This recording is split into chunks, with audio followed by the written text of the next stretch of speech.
All right, today we're going to break down the central arguments of The Campus Battlefield. This is the 2018 book by conservative activist Charlie Kirk, and it basically frames American universities as a full-blown war zone. So, is there a war really being fought on America's college campuses? Well, according to this book, the answer is a resounding yes. So, let's unpack that perspective and look directly at the arguments the author makes. Okay, so just to be clear, our goal here is not to debate the book. We're simply here to explain its argument. We're going to look at the problem it diagnoses, the evidence it pulls together, and the solution it puts forward, all from the author's point of view. All right, let's dive right in. The book kicks things off by framing this issue not as some simple disagreement over campus policy, but as something much bigger, a really critical, high-stakes conflict for the country's future. So yeah, that quote is right from the book's introduction, and it really sets a dramatic stage. The core argument here is that whatever happens on campus isn't just academic. No, it's a fight for the very soul of the country. Okay, so how does the book even begin to support this claim of a war? Well, it argues that there's what it calls a leftist intellectual chokehold on higher education, and it builds this case using two main things: data and some very specific personal stories. So, to build its case, the book first turns to the numbers. It starts by looking at the ideological makeup of the professors themselves. And this is a key piece of evidence the book presents, this 11.5 to 1 ratio of Democrat to Republican professors. From the author's point of view, this number signifies a huge lack of intellectual diversity, basically creating an environment where one perspective can just totally dominate the conversation. But the book argues that, it's not just about the numbers. The narrative then shifts away from data and zooms in on personal stories, using specific incidents as case studies for what it calls the suppression of conservative speech. So, the book really highlights this incident at Marquette University. You can see the breakdown here. What started as a dispute over a classroom discussion ended with a professor getting fired for defending a student on his blog.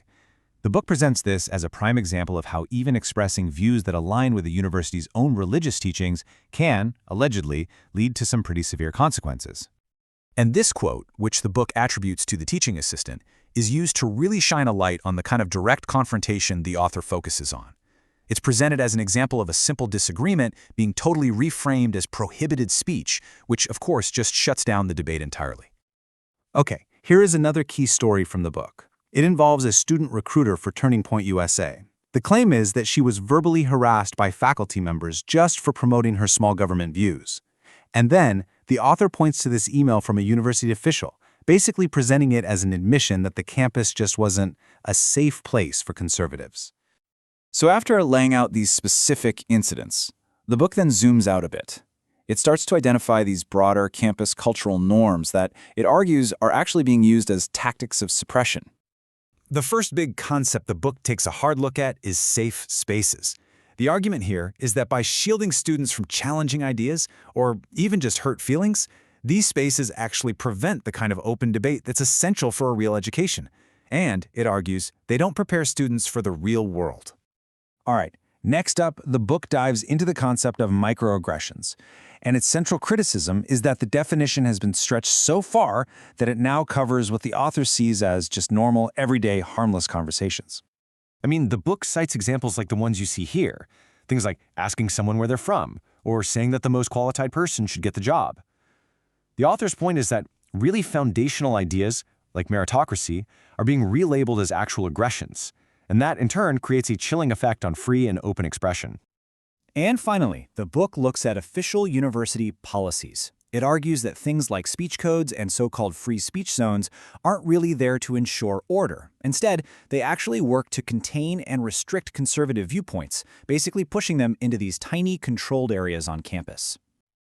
Okay, so we've heard the book's diagnosis of the problem and the tactics it claims are being used.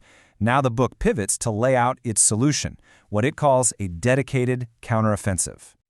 And who's leading this counteroffensive? Well, the author positions his own organization, Turning Point USA, as the main force for this fight. So in a way, the book isn't just a diagnosis, it's also a call to action, and it places his group right at the heart of the solution. So the book lays out this four-part battle plan, and it's pretty much a classic grassroots strategy. Step 1, identify conservative students. Step 2, educate them on core principles like free markets. Step 3, Train them to be really effective activists. And finally, step 4, organize them into a nationwide campus network. And here are some of the specific ways the book says they do this. There's a national field program for on-the-ground support, big student conferences with major conservative speakers for motivation, and something called the Professor Watch List, which is a website that documents professors who, the group alleges, are pushing leftist propaganda in their classrooms.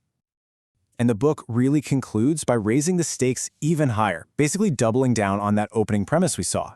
It frames this whole campus conflict in the most dramatic terms you can imagine, arguing that the very future of Western civilization itself is on the line.